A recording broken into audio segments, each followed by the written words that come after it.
दोस्तों आज मैं आपसे बात करने वाला हूं अल्सरेटिव कोलाइटिस के बारे में।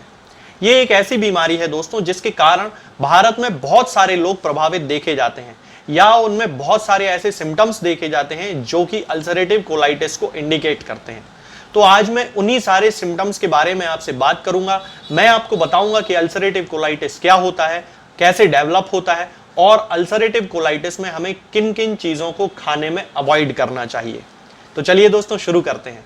तो चलिए दोस्तों, मैं आपको बताता हूं कि अल्सरेटिव कोलाइटिस क्या होता है। अल्सरेटिव कोलाइटिस एक क्रॉनिक कंडीशन है, यानी कि लंबे समय से होने वाली एक बीमारी है जिसमें कि रेक्टम और कोलोन यानी कि मलाशय और बड़ी आंत में छाले या अल्सर्स हो जाते हैं। अल्सरेटिव कोलाइटिस बड़ी आंत के जिस हिस्से को प्रभावित करता है उसके आधार पर इसे 3 भागों में विभाजित किया जाता है। यदि ये केवल रेक्टम में होता है यानी कि मलाशय में होता है तब इसे प्रोक्टाइटिस कहा जाता है। यदि सूजन केवल लेफ्ट साइड की कोलोन यानी बड़ी आंत में होती है तब इस कंडीशन को लेफ्ट साइडेड कोलाइटिस कहते हैं, और यदि पूरी आंत में सूजन होती है तब इसे पैन कोलाइटिस कहते हैं। अल्सरेटिव कोलाइटिस में जो मरीज होता है उसमें एक निश्चित समय में मरीज को सिम्टम्स यानी कि लक्षण देखने को मिलते हैं जिसे फ्लेयर कहा जाता है। बहुत सारे ऐसे मरीज होते हैं जिनमें कुछ समय बाद लक्षण कम हो जाते हैं। इस कंडीशन को रेमिशन कहते हैं। बहुत सारे मरीज ऐसे होते हैं जिनमें रेमिशन काफी लंबे समय तक रहता है, यानी मरीज में कुछ खास लक्षण देखने को नहीं मिलते, जबकि कुछ मरीजों में ये लक्षण बार बार देखे जाते हैं, फ्रीक्वेंटली देखे जाते हैं, यानी कि उनमें फ्लेयर्स जो होते हैं वो बार बार आते हैं। हालांकि अल्सरेटिव कोलाइटिस के सही कारणों की अभी तक जानकारी नहीं हो पाई है। इसके कई सारे कारण हो सकते हैं ऐसा माना जाता है, जो पेशेंट टू पेशेंट वेरी करते हैं। फिर भी 3 प्रमुख कैटेगरीज में कारणों को विभाजित किया जाता है। पहला जेनेटिक प्रीडिस्पोजिशन, दूसरा एनवायरमेंटल फैक्टर और तीसरा हमारे पाचन तंत्र का डिसरेगुलेटेड इम्यून रिस्पॉन्स, जिसके कारण इन्फ्लेमेशन होता है यानी सूजन आती है। एनवायरमेंटल फैक्टर्स के अंतर्गत इन्फेक्शन आ जाते हैं, स्मोकिंग आ जाती है, विभिन्न प्रकार के एंटीबायोटिक्स, दर्द निवारक दवाएं। अल्सरेटिव कोलाइटिस में इन्फ्लेमेशन कोलोन के अंदर होता है और हमारा इम्यून सिस्टम इन्फ्लेमेशन करने वाले बैक्टीरिया या वायरस से वैसे ही लड़ता है जैसे कि यदि किसी की स्किन पर जब चोट लग जाती है तब वहां पर यह अपना काम करता है। हालांकि यहाँ अंतर ये आता है कि यहाँ बैक्टीरिया को खत्म करने के बाद इम्यून सिस्टम अपने आप काम करना बंद नहीं कर पाता है, तो इसलिए सूजन तब तक वहां रहती है जब तक कि उसके लिए दवाएं ना खाई जाएं। इसी क्रॉनिक इन्फ्लेमेशन यानी कि सूजन के कारण अल्सरेटिव कोलाइटिस के लक्षण आते हैं। अल्सरेटिव कोलाइटिस में रेक्टम यानी कि मलाशय या बड़ी आंत का आखिरी का 6 इंच का हिस्सा हमेशा इन्वॉल्व रहता है। इसके साथ ये इन्फ्लेमेशन इसके ऊपर के हिस्सों तक भी हो जाता है, बल्कि कई मामलों में तो ये पूरी कोलोन को प्रभावित करता है और उसमें सूजन आ जाती है।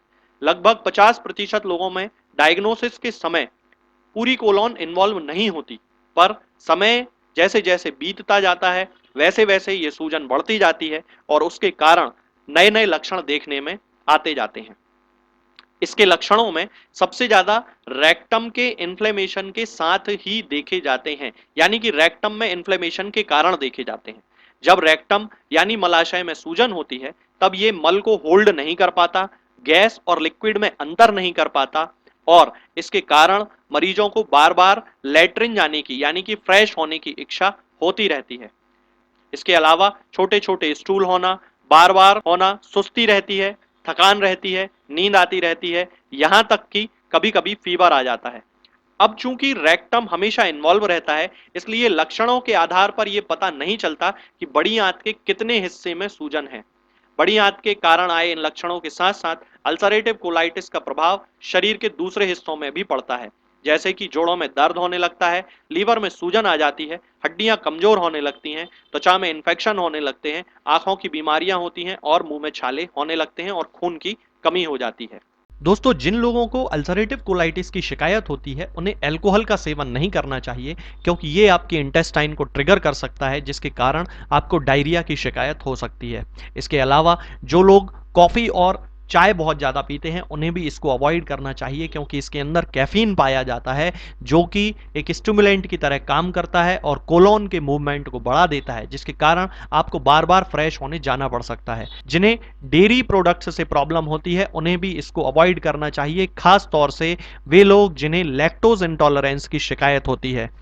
उन लोगों को अल्सरेटिव कोलाइटिस के सिम्टम्स से बचने के लिए बहुत कम मात्रा में दूध, पनीर, इन सारी चीज़ों का सेवन करना चाहिए। इसके अलावा दोस्तों ड्राई फ्रूट, बेरीज और वे फल जिनके अंदर पल्प ज़्यादा होता है, बीज बहुत ज़्यादा होते हैं, चूंकि उनके अंदर हाई फाइबर्स होते हैं, इसलिए उनको भी अल्सरेटिव कोलाइटिस के सिम्टम्स से बचने के लिए अवॉइड करना चाहिए।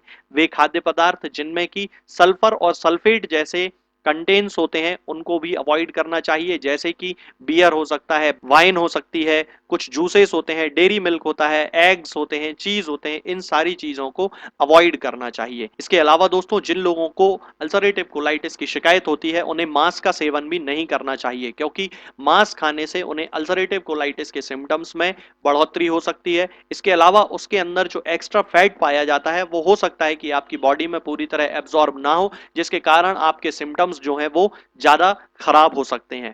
इसके अलावा दोस्तों जिन लोगों को अल्सरेटिव कोलाइटिस की शिकायत है उन्हें पॉपकॉर्न भी नहीं खाना चाहिए, क्योंकि ये एक हाई फाइबर वाला बल्की फूड होता है, जिसके कारण ये स्मॉल इंटेस्टाइन में पूरी तरह से डाइजेस्ट नहीं हो पाता और हो सकता है कि इसके कारण आपको डायरिया देखने को मिल जाए। इसलिए इन सारी चीजों को अवॉइड करना चाहिए। दोस्तों चॉकलेट का सेवन भी नहीं करना चाहिए, जैसा कि मैंने अभी आपको बताया था कि इनमें शुगर बहुत ज़्यादा होता है, कैफीन बहुत ज़्यादा होता है, इसलिए ये सारी चीज़ें डाइजेस्टिव ट्रैक्ट को स्टिमुलेट कर सकती हैं, इरिटेट कर सकती हैं, इसलिए इन चीज़ों को अवॉइड करना चाहिए। तो दोस्तों अब मैं आपको बताता हूं कि हमें अल्सरेटिव कोलाइटिस में किन होम्योपैथिक दवाइयों का इस्तेमाल करना चाहिए। इसमें सबसे पहले मेडिसिन आती है दोस्तों मर्क्यूरियस कोरोसिबस। हमें इसकी 30 पोटेंसी लेना है और 2-2 बूंद दिन में 3 बार पेशेंट को देना है। इसका जो पेशेंट होता है उसको हमेशा ऐसा लगा रहता है कि उसे बार बार फ्रेश होने जाना पड़ेगा। ये अल्सरेटिव कोलाइटिस का बहुत प्रोमिनेंट सिम्टम होता है।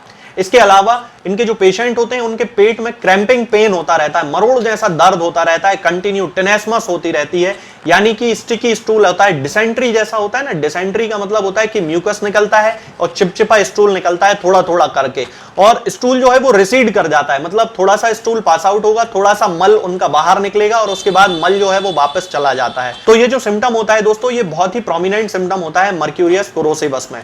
इसमें हमें 30 पोटेंसी यूज करना है। इसके बाद अगली मेडिसिन आती है दोस्तों हेलीबोरस नाइगर। बहुत ही इंपॉर्टेंट मेडिसिन है होम्योपैथी में अल्सरेटिव कोलाइटिस के लिए, खास तौर से जिनके अल्सर्स डेवलप हो गए हैं, जिनके रेक्टम में, जिनके कोलोन में अल्सर्स डेवलप हो गए हैं, उनके लिए बहुत ही अच्छी मेडिसिन है। अल्सर्स डेवलप हुए हैं या नहीं ये हमें कोलोनोस्कोपी से पता चलता है। कोलोनोस्कोपी आप लोगों को करा लेना चाहिए जिन लोगों को अल्सरेटिव कोलाइटिस की शिकायत होती है। तो यदि उनको अल्सर्स डेवलप हो गए हैं तो हेलीबोरस नाइगर लेकर आना है 200 पोटेंसी में, 4 बूंद हफ्ते में 1 बार लेना है। दोस्तों इसको लेते हुए हमें हमेशा ये याद रखना चाहिए कि इस मेडिसिन के मेंटल सिम्टम्स हमेशा पेशेंट से मैच करने चाहिए, और मेंटल सिम्टम में स्टूपिफैक्शन इसका एक बहुत बड़ा मेजर सिम्टम होता है। स्टूपिफैक्शन का मतलब होता है ये जो पेशेंट होते हैं इनको अल्सरेटिव कोलाइटिस के कारण बहुत सारे सिम्टम्स होते हैं, एंजाइटी होती है और उनमें एक अजीब सा पागलपन जैसा आ जाता है। तो जब आप होम्योपैथिक मेडिसिन लेते हैं तो ये सिम्टम उसमें मैच करना बहुत ज्यादा जरूरी है। तो आप इस मेडिसिन को हेलीबोरस नाइगर को 200 पोटेंसी में 4 बूंद हफ्ते में 1 बार पेशेंट को दे सकते हैं।